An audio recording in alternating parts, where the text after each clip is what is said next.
Hello there guys, and welcome back to another episode of Rebuilding Histon. And coming up in today's episode, we have got a home game against Hampton and Richmond, and possibly a Southern League Cup match, depending on how long this episode stretches out for. We'll just have to wait and see how this first game goes, and then we'll decide whether we should have a second episode or second game in this. Particularly is the fact that it's the Southern League Cup match, and it's an opportunity for us to get into the semi-finals for the first time since you were last with us, which was the horror show away at Gosport Borough. We've got back to winning ways, and we've managed to get on a really good run of form, as you can see right here with all these wins. We started off with a fantastic 2-0 victory away at Brackley Town. Josh Green and James Difford scoring both goals. James Difford coming off the bench to replace Josh Green after he had scored, and it was a good return goal for James Difford on his second appearance after his return from injury. Brackley had a couple of chances here and there, but we were the dominant team based on the stats you can see right there. Fantastic stuff. We got a brilliant 2-0 win, and it was a good way to bounce back from the horror show at Gosport. We then followed that up with a 0-0 draw away at Truro. Not the worst result in the world, but not the best result. But as you can see from the chances, I think we had a few more on target, but Truro had a few more chances on their side. But I think a fair result in the end, a 0-0. So again, it could be points dropped, but it could easily be a point gained when everything's all said and done as we get to the end of the season. We've managed to get another draw, and as long as it wasn't our third defeat of the season, which was absolutely important. We then took that momentum from the those two positive results with and then added to that with a 4-1 victory away at Barnstaple. It didn't start off too well for us though. Liam Head opened the scoring for Barnstaple. Then Liam Marshall had a complete howler at the centre back for Barnstaple, conceding 2 own goals against us, or 2 own goals, and scoring 2 own goals for us, before James Difford and Jack Friend then wrapped up the points very late on in the match. Barnstaple didn't really create anything apart from their one chance, one of their 2 chances, which resulted in a goal, and we thoroughly deserved to win the game based off the stats. I mean, a couple of players had Steve Goddard had a bit of a nightmare, so we took him off towards the end of the game to prevent any late goals conceded by us. But it seems like we had a pretty good game. Despite 2 own goals, Liam Marshall had a 6.8, so there must have been really unlucky goals from what I remember. I think they were. He had to get to the ball, otherwise the ball was going to be at the back of the net by one of our strikers. We then followed that up as we ended that 4-game away trip with a 1-0 victory at home against Oxford City. Josh Green scoring in the 89th minute. Oxford City have been a really, really tough nut to crack this season, as you saw earlier from the FA Cup qualifying rounds, and also the fact that we only drew 0-0 with them away from home in this fixture last time that you guys saw in a live com. So it was really important that we actually got the 3 points today. Josh Green with an 89th minute winner, which was absolutely crucial, coming off the bench in place of Difford and asserting himself and ensuring that we took another very important 3 points. And we'll talk about that in a minute with regards to the league. But we then followed that up with a 4-2 victory, this time at home to Basingstoke. So we had back-to-back home games, as you can see right there. James Difford scored, then Alfie Davidson made it 2-0. That was his first goal of the season for Davidson in midfield. David Crammond then pulled one back for Basingstoke after 3 minutes. I thought, oh no, here we go again. We might throw this away. Josh Green then scored after 67 minutes before Carl Pritchard scored his first ever goal for Histon, which made it 4-1 after 78 minutes, before Dan Lawler then made it 4-2 as a consolation goal for Basingstoke, but it wasn't enough to inspire them a comeback. So we took another important victory, and also scored. It was good to share the goals between 4 different players, which was absolutely fantastic. It doesn't means we don't have to completely rely on both our strikers or the strikers to score all the goals on one day. We then followed that up with another scoring another 4 goals by 4 different players away at Redditch this time. Revenge for what happened in the FA Trophy a bit earlier on in the season, where Redditch were able to knock us out in the second qualifying round, from what I recall. As you can see there, we had a really quick opening start. Justin May scored after 5 minutes, but straight off the kickoff, Fraser O'Connor then equalised, before Josh Green made it 2-1 after 17 minutes. Callum Frew then scoring very early on in the second half, I think. I think it's early on the second half, because it's got 45 minutes. It hasn't got a 45 minute plus 1 or something like that. Before Jack Friend then sealed the deal, wrapped up the points after 77 minutes, and resulted in pretty much no chance of Redditch to come back. And we scored another 4 goals from 4 different players, which was fantastic, and that was given us another 3 points. That resulted in us having 4 games, winning 4 games in a row, and 5 of the last 6 games since that Gosport defeat. And because of that, based off and also considering what's happened elsewhere to Hereford, we are now sitting top of the league with a game in hand, 2 points clear of Hereford.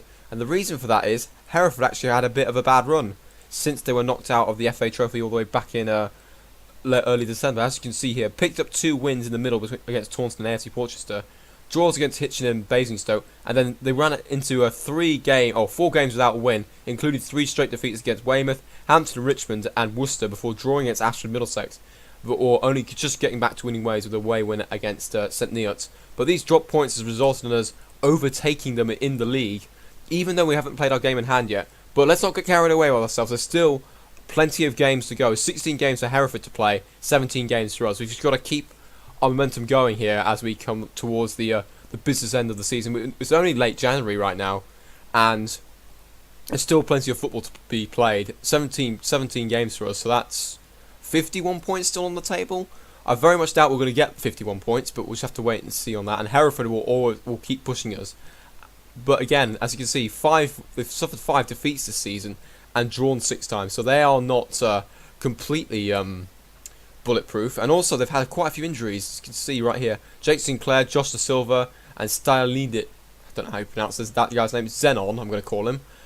He's been suspended, so a couple of key players have been out for Hereford. So we've got to take advantage of this, and hopefully they slip up a little bit more, and we've got that insurance policy if we do slip up a bit later on down the line. But first off, we need to get through our game against Hampton and Richmond at home.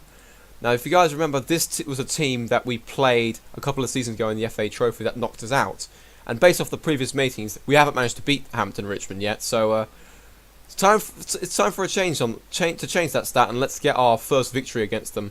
Fingers crossed, though. Of course, I'm not going to big myself up too much, but here's the team we're going to go for today. Reece Bills in goal, doing very well as always. Steve Goddard at right back, who had a bit of a slump in the last couple of games. Had an improved performance in the last game that he played with a 7.8. With Taylor McKenzie and Kai Smith at centre-backs. I'm actually going to go for, instead, Harry Osborne at centre-back, because he's one of the best centre-backs on our team. Kevin Crillo at left-back, with Davidson and Frew in the midfield area. Hogan Ephraim and May on the wings, with Difford and Jack Friend up front. I'm actually going to go for Josh Green instead, because that's the partnership that's been working. Although Difford had a bit of a 6.8 rating, it's not too bad. I think I will keep him in the team, and we'll have Jack Friend on as a super sub if necessary. I'm going to go for Jack Utteridge actually on the bench. I'm going to bring on Steve Reed. I'm going to go for Steve Reed, and let's see if that makes. That's going to be our bench today. Luke Holconen's back now from injury, so he's now back as the backup goalkeeper, which is fantastic. Which means I've put down Kareem Lawson back into the under-23s to ensure he can get a little bit more experience and get more game time. So, without further ado, let us begin this match. We focus on attacking movement today. Let's hope that doesn't backfire on us, and Hampton and Richmond are all of a sudden really good at defending and somehow catch us on the break here. Based off the match odds, apparently we're favourites, but favourites go out the window as I've mentioned in previous episodes. So they've got a French attacking mid left, I think, or I might be assuming that. But the way Jeremy is spelt, I think he's French. Yes, he is. 25-year-old Frenchman. Keep an eye on him, obviously. Then we're going to close down the left back and right backs. Is there any more players that could be a threat to us? I mean, Connor Hendricks and Harold Odamiti, I think, may be players we have to keep an eye on, whether they're advanced playmakers or deep line playmakers. We might have to give them a little closing down a bit later on in the game if things aren't going too well for us and they're getting a lot of balls off. So, without further ado, let us get into the match. Let's go for that for the team talk. Only one player seems to be motivated, and that's Bills. That's good to see, though, that we've got our goalkeeper motivated, which means he'll hopefully keep a lot of shots out if we're under the cosh. Only 3 other players getting motivated by the individual team talks, but let's hope that doesn't come back to haunt us, and the midfield is actually motivated to do well in this match as we now begin this home match against Hampton Richmond, game 30 of season 4.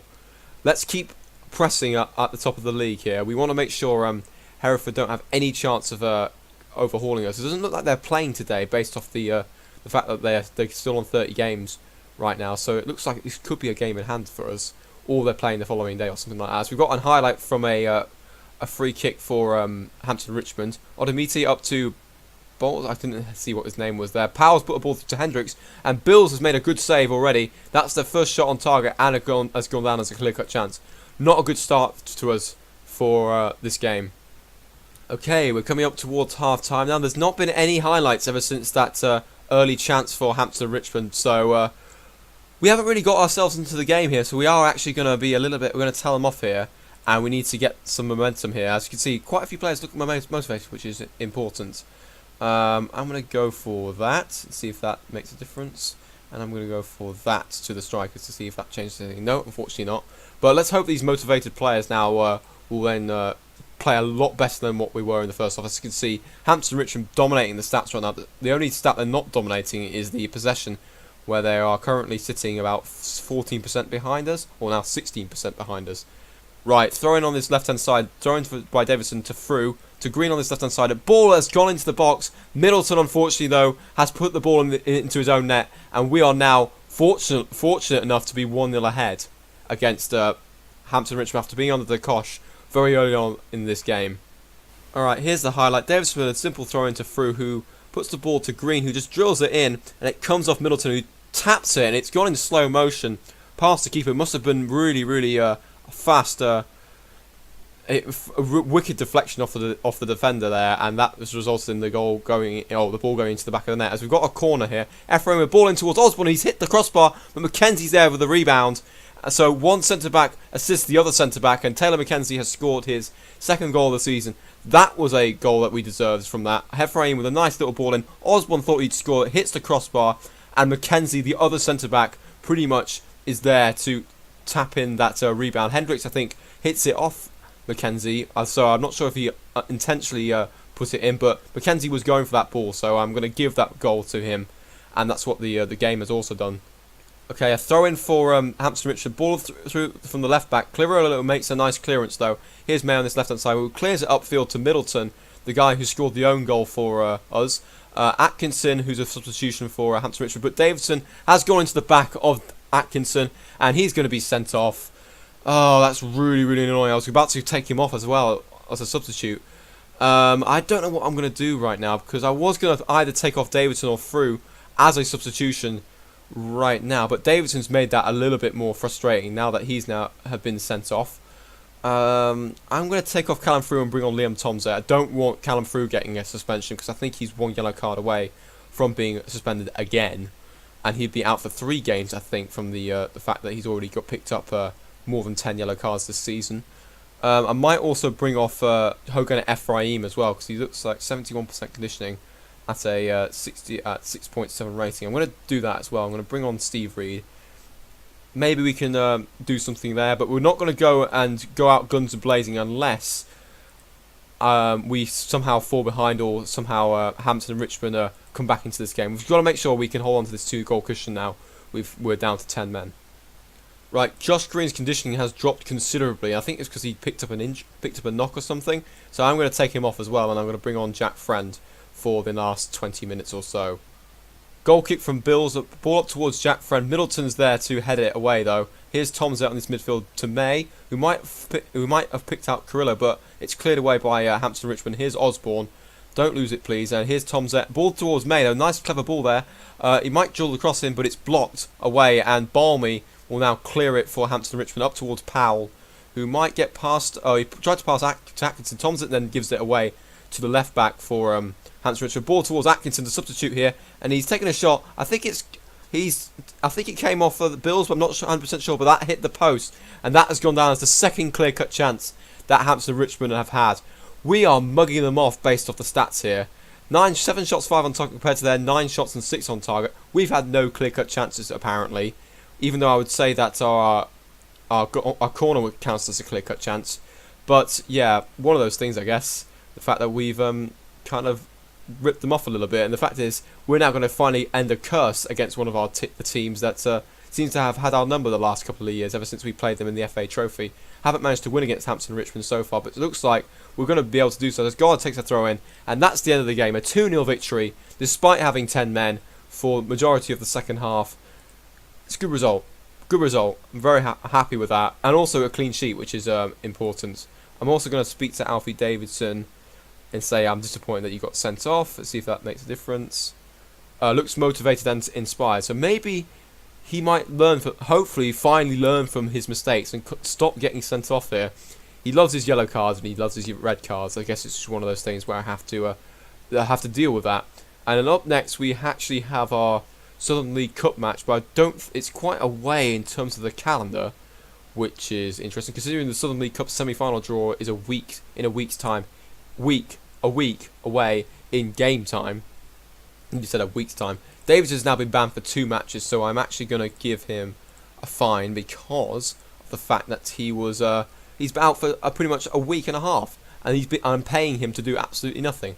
Yes, he feels the fine's unfair, but that's one of those things, I guess. You're not going to be playing for a week and a half at least, so why should you breach your contract there? So yeah, it's 9 days to go until the Weymouth game in the Southern League Cup quarterfinal. So alright, apologies I had to cut away there, and unfortunately I wasn't able to do I tried to do the recording for the Weymouth match, but unfortunately the end of the video sadly started corrupting a little bit, and unfortunately you wouldn't have been able to see the dramatic ending that we had. As you can see from the result here, we actually won this game in extra time, 3-2 in the end.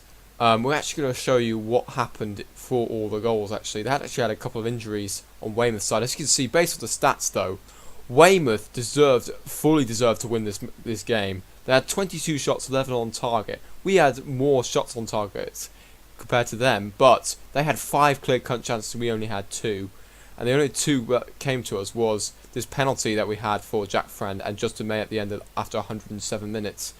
Hunt opened the score after the first minute and I thought, oh, here we go. They're going to be all over us and it's going to be a very similar match as to what happened earlier on in the league. Then Jack Friend scored a nice little penalty after a foul in the box, after he was actually fouled in the box following a knockdown by Josh Green, but he then converted the penalty. Jack Friend then scored a screamer. If we then show you the replay, Carrillo with it was a great ball from Carrillo, and Jack Friend just takes a touch and hits it first time into the right hand corner of the net. Fantastic goal from Friend, and I thought that had won the game for us.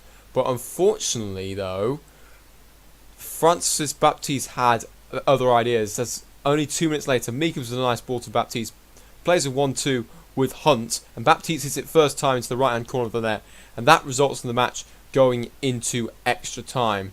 So we were under the cosh in the first half of extra time as well, so we could have easily gone 3-2 down.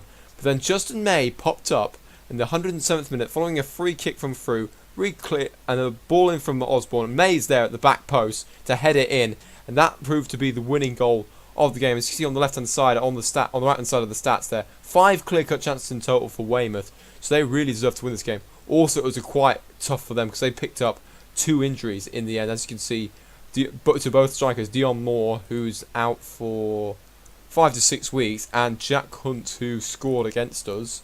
He is out for 11 days to 14 days, so that might be also quite costly for Weymouth in terms of injuries for the league. So I'm really sorry I wasn't able to show you this game. I wanted to show you it after what actually happened, but the fact that towards the end of the match and towards the end of the video it was starting to get corrupt, I thought it's not worth putting out. I have got as I mentioned before, I have got the draw for the semi-final that happened a bit earlier on, but unfortunately I wasn't able to bring in the footage. It was good up towards half time, but then afterwards, when all the drama was happening for us, it started jumping around a bit, and I thought I can't put this out. So I'll learn for next time. Probably have to do this as a separate video session, and not as just one complete video that I tried to do today when I was recording these these 2 games. So apologies for that, but I hope to redeem myself in the next game, which will hopefully be this away match against Hereford, or depending on whether this quarter semi-final